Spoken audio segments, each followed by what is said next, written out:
America telling people that Jamaica is a level 3 on the travel advisory. Not America telling people to exercise increased precaution when going to Jamaica. Not America telling people not to walk at night when they go to Jamaica. Not America telling people not to take public transportation when they go to Jamaica. Not America telling people to travel with travel insurances when they go to Jamaica. Not America telling people to reconsider their travel plans when they're going to Jamaica. Not America doing this in the month of Blackness. America. Now we live here, okay? And in the past few days, how many SA cases has there been in just America alone? We don't have people creating mass shootings every 3 business days, okay? Where is the travel advisory for the United States of America? Talking about be safe when you go to Jamaica. You need to be safe when you live in here, because the air we breathe in America isn't safe. The food we eat in America isn't safe. The water bottles we drink out of in America isn't safe. The formula we feed our babies in America isn't safe. Talking about it's not safe. The homicide level in Jamaica in the month of January alone is 18. How many has it been in just February 1st, 2024 alone in America? There's violence everywhere. It doesn't matter which country, there is violence everywhere. So please don't be singling out these little Caribbean countries that their tourism is top notch. Okay, because what? Nobody's going to Puerto Rico and Hawaii. So, ma'am, you mad? Yeah, we going. We're not canceling our trips. We are turning up in 2024. The U.S. has issued a level 3 travel advisory for Jamaica. 2 of the most beautiful destinations in the Caribbean now clouded by a stark warning from the U.S. government amid a rise in violent crime. Travel advisory on Jamaica, which has been placed by USA, is an example of American exceptionalism, and it's an example of what we say might makes it right. But is it true that the mighty are always right? Watch this video and I'll give you my thoughts towards the end of the video.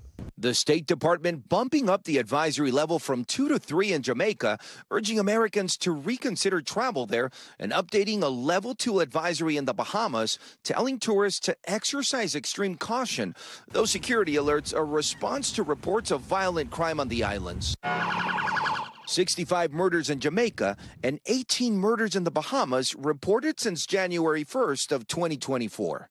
The U.S. Embassy in Jamaica warning of home invasions, armed robberies, sexual assaults, and homicides, detailing that sexual assaults occur frequently, even at the all-inclusive resorts, and that local police do not respond effectively to serious incidents. In light of these startling numbers, the island's police force increasing patrols and adding officers. We exceed 1,200 police officers joining the force per year, which of course now means that we are actually growing the force. Jamaica's National Police pointing out the number of homicides have actually dropped by nearly 20% compared to January of last year.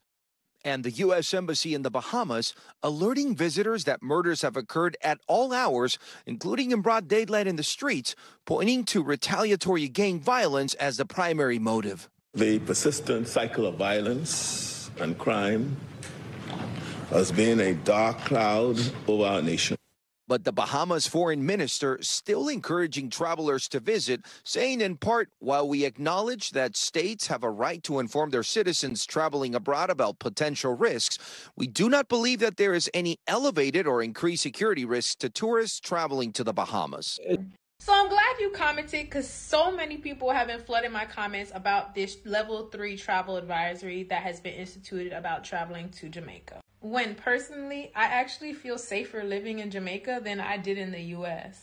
I used to live in the city of Atlanta, Georgia. In Atlanta, if you know Atlanta, the crime is happening there, okay? And when you call the police, they're going to show up when they feel like showing up, which is probably like an hour or 2 after the crime was committed.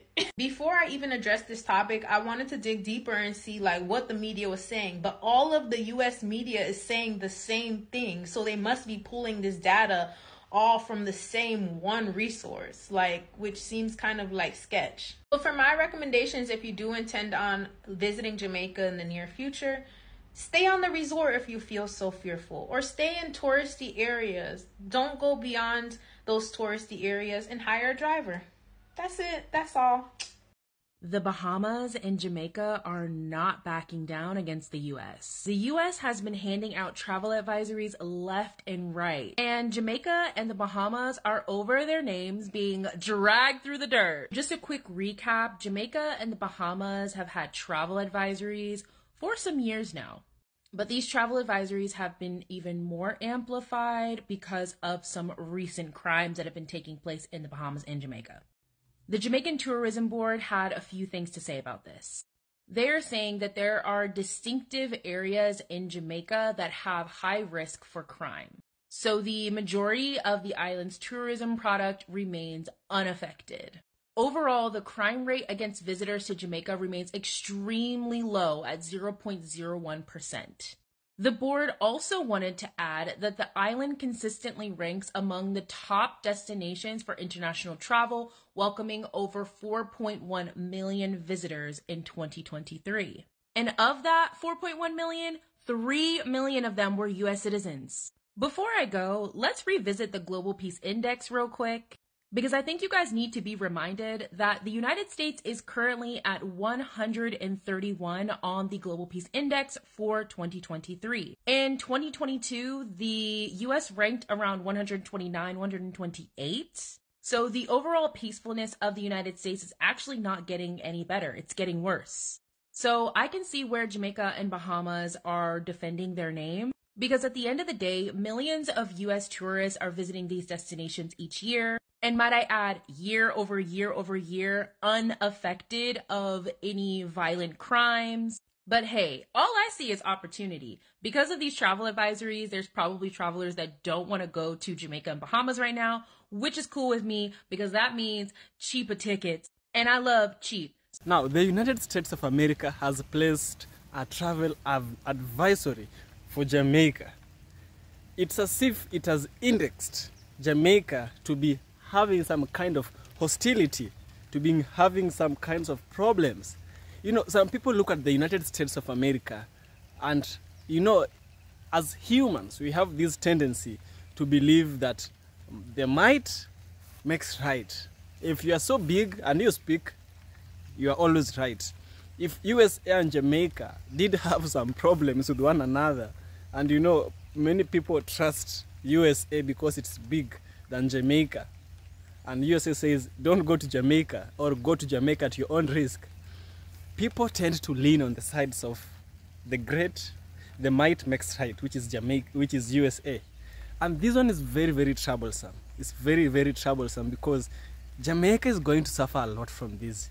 And as an African, I really love the people of Jamaica. Jamaicans, I really love you so much because you people are African descendants. You people are children of the slaves, our cousin ancestors. You people were taken all the way from Ghana and taken all the way to Jamaica. In Jamaica, you people fought against the white people and you drove them away, took their ship. You went all the way to Kingston and you hid yourselves in the mountains and you called yourselves the Maroon. So when I hear that Jamaica's having a problem, it's becoming a problem to me as well. People should travel to Jamaica and we shouldn't be sitting down and listening to some great person seated somewhere saying don't go to ABC, and then you are, oh, okay, let's not go to ABC because so and so said so. No. It shouldn't be that way. I believe that there's nobody who is greater at telling somebody don't go somewhere. We personally should tell ourselves by our own experiences that we shouldn't go. Might does not make right in such kind of cases. Is there any practical advice you can give to tourists that are still planning to go to these locations? The main thing that we always talk about is to maintain situational awareness. Folks are buried in their phone. They're not paying attention to their surroundings. They are posing for their pictures that they post on Instagram and social media, and that makes them an easy target.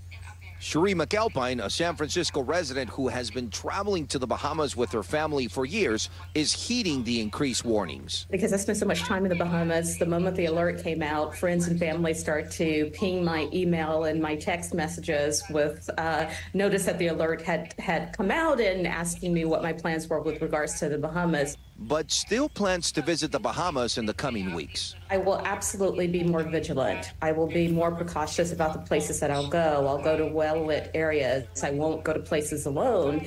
And I will probably limit my time in Nassau and spend more time in the outer islands. You know, this is hypocrisy. All of this is just hypocrisy. Hypocrisy, hypocrisy, hypocrisy of the highest order. The might is always right. The USA still thinks it's the mighty. It still thinks it's the greatest of all nations. But no, that's not the truth. Here is the truth.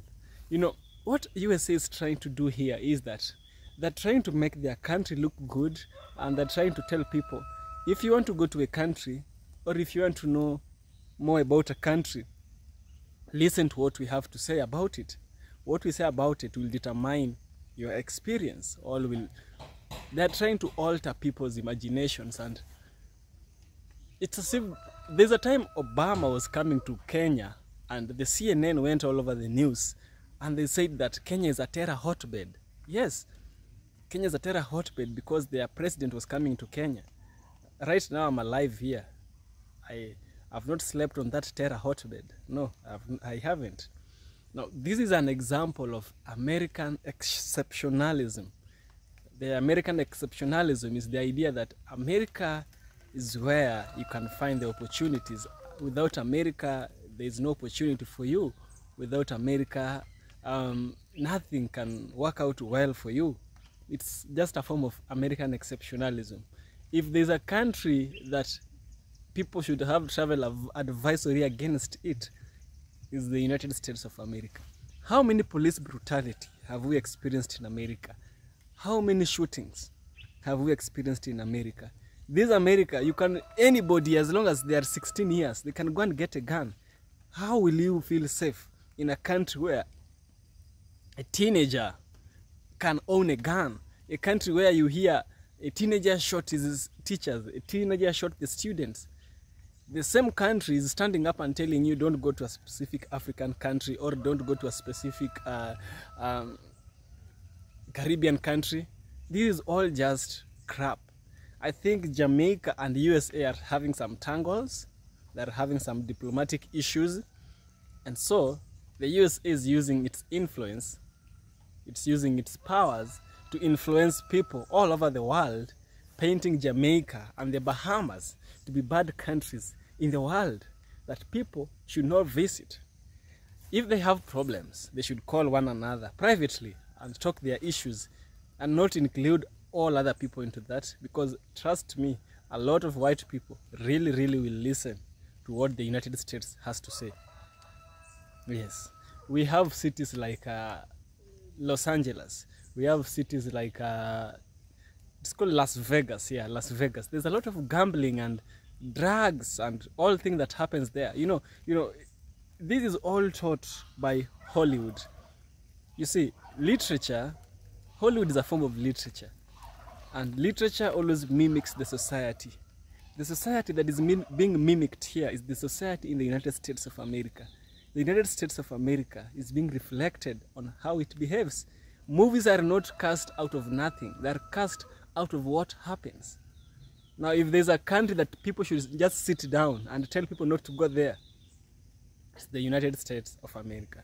Yes, not all parts of the United States of America, but that's not enough to tell people not to go there. The same way it's not enough to tell people not to go over there.